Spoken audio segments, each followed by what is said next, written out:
Already 3 team qualify ஆயிட்டாங்க. 4வதா ஒரே ஒரு இடம் தான் மிச்சம் இருந்தது. அந்த இடத்துக்கு யார் போவா? சென்னையா? ஆர்சிபியா? அப்படிங்கிற போட்டி தான் இன்னைக்கு நடந்துச்சு. ரொம்பவும் எதிர்பார்ப்போட இருந்த இந்த மேட்ச்ல கடைசியா மே 18 அப்படிங்கிற சரித்திரத்தை மீண்டும் ஒரு முறை நிரூபிச்சிருக்காங்க ஆர்சிபி. மே 18 அப்படின்னு சொன்னாலே ஆர்சிபி அது எங்களோட நாள், எங்களுக்கான நாள் அப்படிங்கிறத திரும்ப திரும்ப வந்து நிரூபிச்சிருக்காங்க. 2013க்கு அப்புறம் மே 18ஆம் தேதி 4 மேட்ச் விளையாடி இருக்காங்க. அந்த 4 மேட்ச்லயும் பாத்தீங்கன்னா ஆர்சிபி தான் கம்ஃபர்டபுளா வின் பண்ணிருக்காங்க. அதுல 2 மேட்ச் 2013, 14ல பாத்தீங்கன்னா சென்னை கூட தான் இந்த மேட்ச் விளையாடி இருக்காங்க ஆர்சிபி. அந்த சரித்திரத்தை இப்ப மீண்டும் பதிவு பண்ணிருக்காங்க. இந்த 2024 மே 18 3வது முறையா சென்னையை தோக்கடிச்சு அந்த பிளே ஆஃப்கான படியில கால் எடுத்து வச்சுட்டாங்க. 4வது டீமா குவாலிஃபை ஆயிருக்காங்க. ரசிகர்கள்ல இருந்து அந்த டீம்ல இருந்து எல்லாருமே பாத்தீங்கன்னா அவங்க சந்தோஷத்தை ரொம்ப கொண்டாடி தீர்த்திருக்காங்க. இந்த மேட்ச் நடக்குமா நடக்காதா அப்படிங்கிற எதிர்பார்ப்பு எல்லாருக்குமே இருந்துச்சு. ஆனா அதை கடந்தும் மழை வந்து இந்த மேட்சை நடக்கிறதுக்கான வழியை விட்டுருக்கு. ஏன்னா வெதர் ப்ரெடிக்ஷன் படி பாத்தீங்கன்னா 90% அங்க மழை இருக்கும் அப்படின்னு தான் சொன்னாங்க. ஆனா மழை எந்தவித குறுக்கீடும் இல்லை. கம்ஃபர்டபுளா ஆர்சிபி சென்னையை வின் பண்ணி பிளே ஆஃப்க்கு குவாலிஃபை ஆயிட்டாங்க. ரொம்ப பரபரப்பா இருந்துச்சு இந்த மேட்ச்ல யார் ஜெயிப்பா அப்படின்னு. ஃபர்ஸ்ட் டாஸை வின் பண்ண ருத்ராஜ் பாத்தீங்கன்னா பவுலிங்கை தேர்வு செஞ்சாரு. வழக்கம் போல ஆர்சிபி தான் பேட்டிங் வராங்க. அவங்க பேட்டிங் லைனப் ரொம்ப ஸ்ட்ராங்கான லைனப் தான். ரொம்ப அது ரெடியா விளையாடக்கூடவங்க தான். ஃபர்ஸ்ட் ஓவர் பார்த்தீங்கன்னா நல்லாவே ஸ்டார்ட் பண்ணாங்க சென்னை. தேஷ்பாண்டே தான் ஓவர் போட்டார். ஃபர்ஸ்ட் ஓவர் பார்த்தீங்கன்னா 2 ரன் தான் போணுச்சு. ஆனால் 2வது ஓவர் பார்த்தீங்கன்னா ஷர்துல் தாக்கூர் போட்டார். அவர் ஓவரில் 2 4 1 6ன்னு அந்த ஓவரில் பார்த்தீங்கன்னா 16 ரன்னு. அடுத்தது பார்த்தீங்கன்னா தேஷ்பாண்டே ஓவர் கம்ஃபர்டபுளாக 2 6 அடிச்சிட்டாங்க ஆர்சிபி. பார்த்தீங்கன்னா அந்த ஓவரில் 13 ரன்னு. 3 ஓவர் 31 ரன் இருக்கும்போது மழையால் ஆட்டம் வந்து கொஞ்சம் ஸ்டாப் பண்ணி வைக்கப்பட்டது. திரும்பவும் 8:25 போல இந்த மேட்ச் திரும்பவும் அகைன் ஸ்டார்ட் ஆச்சு. அதுக்கப்புறம் மழையோட குறுக்கீடு எங்கேயுமே இல்லை. மேட்ச் வந்து கம்ஃபர்டபுளாக நடந்துருச்சு. அதுக்கப்புறம் ஸ்பின்னர்ஸ் பார்த்தீங்கன்னா நல்லாவே பவுல் பண்ணாங்க. குறிப்பாக சொல்லணும்னா சாட்னர் நல்லாவே பவுல் பண்ணாரு. அவரோட பால் வந்து நல்லா டேர்ன் ஆச்சு. அதுக்கு ஈடு கொடுத்த மாதிரி தீக்ஷனாவும் பார்த்தீங்கன்னா நல்லாவே போட்டாரு. தீக்ஷனா அண்ட் சாட்னர் ரொம்ப நல்லா பவுலிங் போட்டாங்க. கோலி வழக்கம் போல அதிரடியாக தான் ஆரம்பிச்சாரு. அதிரடியாக விளையாடினாரு. ஃபேப் கொஞ்சம் பொறுமையாக தான் விளையாடினாரு கோலி அடிக்கிறதுனால. 47 ரன் இருக்கும்போது சாட்னரோட பால்ல வந்து கோலி அவுட் ஆயிட்டாரு. அந்த கேட்சை பிடிச்சது பார்த்தீங்கன்னா மிச்சல் தான் பிடிச்சாரு. 6 லைன்ல பிடிச்சாரு. அது ரொம்பவே நல்ல கேட்சு. அதுக்கப்புறம் 1 டவுன்ல பார்த்தா பட்டிதார் வந்தாரு. பட்டிதாரும் ஃபேப்பும் நல்லாவே விளையாடினாரு. எங்க கோலி விட்டு போனாரோ அங்கேருந்து எகெயின் ஃபேப் வந்து ஸ்டார்ட் பண்ணாரு. அவர் ஒரு அரை சதத்தை பதிவு பண்ணாரு 54 ரன்னு. ஸோ அவர் வந்து எதிர்பார்க்காத விதத்துல அவர் வந்து ரன் அவுட் ஆனாரு சாட்னர் பால்ல. அது அவருமே எதிர்பார்க்கல, சாட்னருமே எதிர்பார்க்கல அந்த ரன் அவுட்டை. பட்டிதார் பார்த்தீங்கன்னா ஒரு 41 ரன் அடிச்சாரு. அவர் ஷர்துல் தாக்கூர் பால்ல அவரும் அவுட் ஆயிட்டாரு.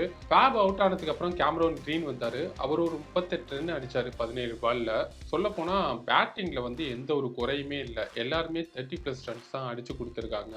தினேஷ் கார்த்திக் பார்த்தோம்னா ஒரு சின்ன கேமியோ ஆட்டு போனாரு. 6 பால்ல 14 ரன்னு. அதை தொடர்ந்து மேக்ஸ்வெல் வேற அவரும் சின்ன கேமியோ தான் விளையாடுறாரு. 5 பால் 16 ரன்னு. ஒட்டுமொத்தமா பாத்தீங்கன்னா எல்லாருமே அவங்களோட பெஸ்ட்டை கொடுத்தாங்க பேட்டிங்ல. ஆர்சிபியை பார்த்தோன்னா 20 ஓவர்ல 218 அடிச்சாங்க. 219 டார்கெட்டா இருந்தது. சென்னையை பொறுத்த வரைக்கும் ஃபாஸ்ட் பவுலிங் யூனிட் வந்து இன்னைக்கு சரியா ஒர்க் அவுட் ஆகல. திருப்பியும் அவங்க வந்து பின்னாடி தான் போயிருக்காங்க ஃபாஸ்ட் பவுலிங் யூனிட்ல. ஏன்னா முஸ்தபிசர் இல்ல, பத்திரனா இல்ல, சஹர் இல்ல, இவங்க 3 பேரும் இல்லாது இந்த மேட்சோட மிகப்பெரிய இழப்புன்னு தான் சொல்லணும். சாட்னர் அண்ட் தீக்ஷனா ஸ்பின்னர் பொறுத்த வரைக்கும் 2 பேருமே நல்லா போட்டாங்க. ஜடேஜா ரொம்பவே எக்ஸ்பென்சிவா தான் இருந்தாரு. 3 ஓவர் 40 ரன்னு. தாக்கூர் பாத்தீங்கன்னா 4 ஓவர் 60 ரன்னு 2 விக்கெட் எடுத்தாப்ல. Deshpande 4 over 49 run. இதை தொடர்ந்து சென்னை பேட்டிங் சரி ஓகே அதிரடியா இருக்கும். 218 ரன் 219 ஈஸியா டார்கெட் பண்ணிடலாம். சின்னசாமி ஸ்டேடியம் கொஞ்சம் சின்னதுதான், சரி அடிச்சு தூள் கிளப்புவாங்க அப்படின்னு எதிர்பார்த்தோம். ஃபர்ஸ்ட் ஒரு மேக்ஸ்வெல் ஃபர்ஸ்ட் பாலே அவர் வந்து யாரும் எதிர்பார்க்காத மாதிரி கேப்டன் ருத்ராஜ் வந்து போல்டன்ட்டார். அதை தொடர்ந்து மிச்சல் அவரும் 4 ரன்ல அவுட்டு. ரொம்ப இக்கட்டான சூழ்நிலை சென்னைக்கு. 2 விக்கெட் போயிடுச்சு ஸ்டார்டிங்லேயே. ரச்சின் வந்து அவரோட ஃபர்ஸ்ட் 50யை வந்து இந்த ஐபிஎல்ல பதிவு பண்ணியிருக்காரு. அவர் ஒரு நல்ல நாக் விளையாடினாரு 61 ரன்னு. ரச்சின் பார்த்தீங்கன்னா பிறந்து வளர்ந்தது எல்லாமே பார்த்தீங்கன்னா பெங்களூர் தான். ஹோம் கிரவுண்ட் அவருக்கு இது. ஸோ அங்கே பார்த்தீங்கன்னா அவரோட பெஸ்ட்டை கொடுத்துருக்காரு. அவர் வந்து ஃபார்ம் அவுட்லேயே இருந்தார். ஸோ இந்த மேட்ச்சில் நல்லாவே விளையாடி கொடுத்தாரு. தேவையில்லாமல் அவர் 2 ஓட போய் அவர் ஒரு ரன் அவுட்டு. இது வந்து தேவையில்லாத விக்கெட்டு. அவர் கொஞ்சம் ஸ்டாண்ட் பண்ணியிருந்தாருன்னா மேபி இந்த மேட்சை ஜெயிச்சிருக்க வாய்ப்புகள் அதிகமாகவே இருந்தது. சென்னையை பொறுத்த வரைக்கும் மிஸ்கம்யூனிகேஷன் அதிகமாகவே இருந்தது. ரன்னர்ஸ்குள்ள அந்த புரிதலே இல்லை. ரஹானே ஒரு 33 ரன்னு. ஸோ இவங்க 2 பேர் தான் ஃபார்ம்லேயே இல்லைன்னு பேசிட்டு இருந்தோம். ஆனால் இந்த மேட்ச்ல வந்து 2 பேருமே ஃபார்ம்ல வந்தாங்க. ஃபார்ம்ல இருந்த பேட்ஸ்மேன் யாருமே இந்த மேட்ச்ல ஃபார்ம்ல வரல. தூபேவும் சரியா விளையாடல. அவரும் கேமரான் கிரீன் பால்ல அவரும் அவுட் ஆயிட்டாரு. சின்னசாமி ஸ்டேடியத்தில் நல்ல ஸ்ட்ரைக் ரேட் வச்சிருக்கிற ஒரு பேட்ஸ்மேன் 113.7 ஸ்ட்ரைக் ரேட் வச்சிருக்காரு தூபே. ஸோ அவர் வந்து இந்த மேட்சை முடிச்சு கொடுப்பாரு அப்படின்னு எல்லாருமே எதிர்பார்த்தோம். ஸோ அவருமே பெருசாக விளையாடல. அடுத்தது தோனியும் ஜடேஜாவும் தான் விளையாடிட்டு இருக்காங்க. ஸோ யாரு அடிச்சு கொடுப்பா, யாரு ஜெயிக்க போறா அப்படின்னு எல்லாருக்குமே எதிர்பார்ப்பு இருந்தது. கடைசி ஓவர் 17 ரன்னு அடிச்சுட்டா சென்னை வந்து குவாலிஃபை, ஆனால் மேட்ச் வின் பண்ண மாட்டாங்க அப்படிங்கிற கட்டத்தில் இருந்தது. எஸ் தயால் தான் லாஸ்ட் ஓவர் போடுறாரு. எஸ் தயால் பார்த்தீங்கன்னா ஃபர்ஸ்ட் பாலே தோனிக்கு வந்து 6 கொடுத்துடுறாரு. அந்த பால் பார்த்தீங்கன்னா out of the stadium. So அவர் இந்த மேட்சை முடிச்சிருவாரு அப்படின்னு எல்லாருமே எதிர்பார்த்தோம். ஸோ அடுத்த பாலே ஸ்லோவர் பாலில் அவரும் கேட்ச் கொடுத்து வெளில போயிட்டாங்க. ஸோ அவராலையும் இந்த மேட்சை முடிச்சு கொடுக்க முடியல. அந்த எமோஷனை கண்டிப்பாக அவர்கிட்டேருந்து நம்மளால இந்த மேட்ச்ல பார்க்க முடிஞ்சது.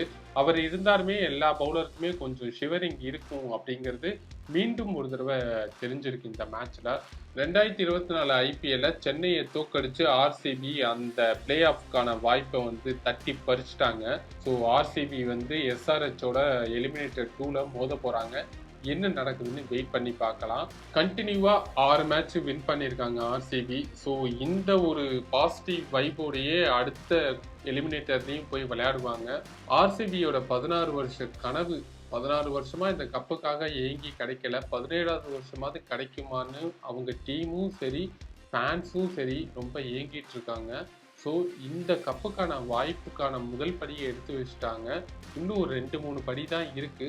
அதை எடுத்து வச்சு இந்த வருஷமாவது அந்த கனவை நிறைவேற்றுவாங்களா அப்படின்னு பார்ப்போம். இன்னொரு குறிப்பிடத்தக்க விஷயம் என்னன்னா, இது வந்து தோனியோட last season.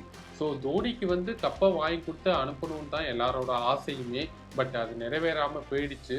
So anyway cricket is a game. So இதை ஒரு கேமாக தான் பார்க்கணும். தோனியா கோலியா அப்படிங்கிறத விட அன்னிக்கான டே, அன்னிக்கான மேட்ச் எந்த பக்கம் சாயுதோ அவங்க தான் வின் பண்ணுவாங்க. இந்த மேட்ச் ஆர்சிபி பக்கம் சாஞ்சிருக்கு. ஸோ அவங்களோட கப்போட கனவை நிறைவேற்றுவாங்களான்னு பொறுத்து பார்க்கலாம்.